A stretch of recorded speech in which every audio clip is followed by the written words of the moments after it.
The moment the first fragile notes filled the room, something inside the man who owned the building broke open, wide and unexpected, like a door he had kept locked for years. He had walked into the charity hall distracted, armored by schedules and losses, ready to donate a check and disappear again. But now he stood frozen as a tiny girl in a red dress pressed piano keys with trembling confidence, and the music carried a truth he had forgotten how to hear. If stories about kindness, second chances, and quiet miracles matter to you, take a second right now to like, comment, share, and subscribe to this channel, because what unfolded next was not just a performance, but a turning point for every lonely heart listening. The CEO had not planned to stay. He rarely did. Years of boardrooms, private jets, and silent penthouses had taught him efficiency, not connection. His name was known across industries. His face appeared on magazine covers, and his wealth could fund entire hospitals. Yet he moved through the world untouched, careful not to feel too deeply. The winter charity event was another obligation, another place filled with polite applause and rehearsed smiles.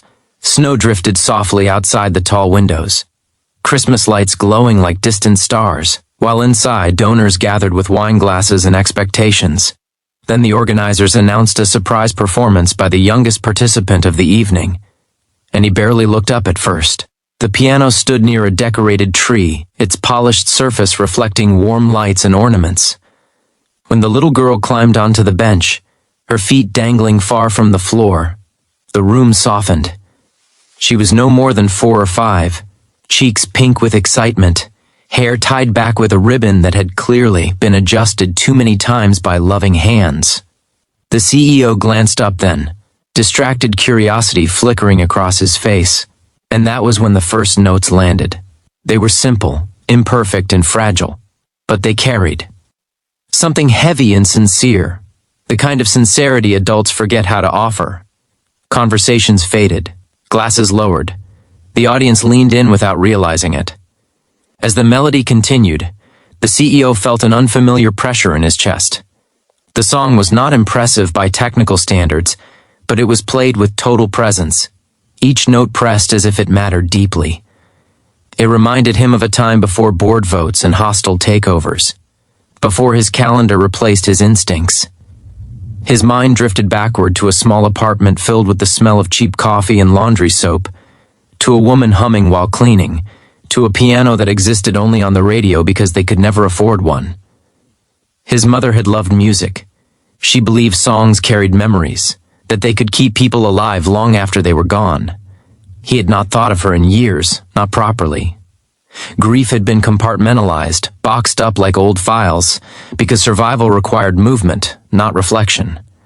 Yet here it was, rising up in the middle of a crowded room, summoned by a child who had no idea she was unlocking something buried deep inside a stranger. The CEO's hand rose to his mouth without him noticing, his breathing shallow, eyes fixed on the girl as if she might vanish if he blinked. The people behind him began to clap softly, some wiping their eyes, others smiling with the uncomplicated joy that comes from witnessing innocence. Parents squeezed hands. Strangers shared glances that said this mattered. But for the CEO, the world narrowed to the small figure at the piano, and the way her shoulders lifted with effort. He saw his mother's hands in hers, guiding, patient, encouraging. He remembered being told that music was a language for feelings too big for words. He remembered promises made and never kept, calls postponed, visits delayed until someday arrived too late. The little girl played on, undisturbed by the weight she was stirring. The room held its breath as the final notes lingered, delicate and honest, floating into the quiet like falling snow. When her hands lifted from the keys, applause erupted, warm and genuine, filling the space with gratitude and wonder. The girl beamed, looking out at the crowd with unfiltered pride, searching for familiar faces. That was when her eyes landed on the man standing closest, the tall figure in the tailored suit, his expression undone. She smiled at him, a simple, fearless smile, and gestured toward the piano, as if offering something precious. Her small voice carried through the room, explaining with earnest certainty that she had learned the song from her mommy. The words were not dramatic, not rehearsed, but they landed with the force of truth. The CEO felt his knees weaken.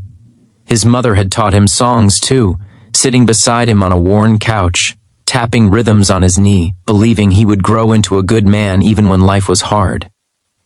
The room watched as the powerful executive failed to compose himself. This was not the version of him the world knew. This was not the man who negotiated mergers without blinking. This was a son remembering love. The applause softened, giving space to the moment, as if everyone understood that something sacred was unfolding. The CEO realized then how lonely he had become, how carefully he had built walls to protect himself from loss, and how empty those walls were without anyone inside them. In the days that followed, the memory refused to fade. The melody followed him into meetings, into quiet mornings overlooking city skylines, into nights where silence pressed heavy against glass and steel.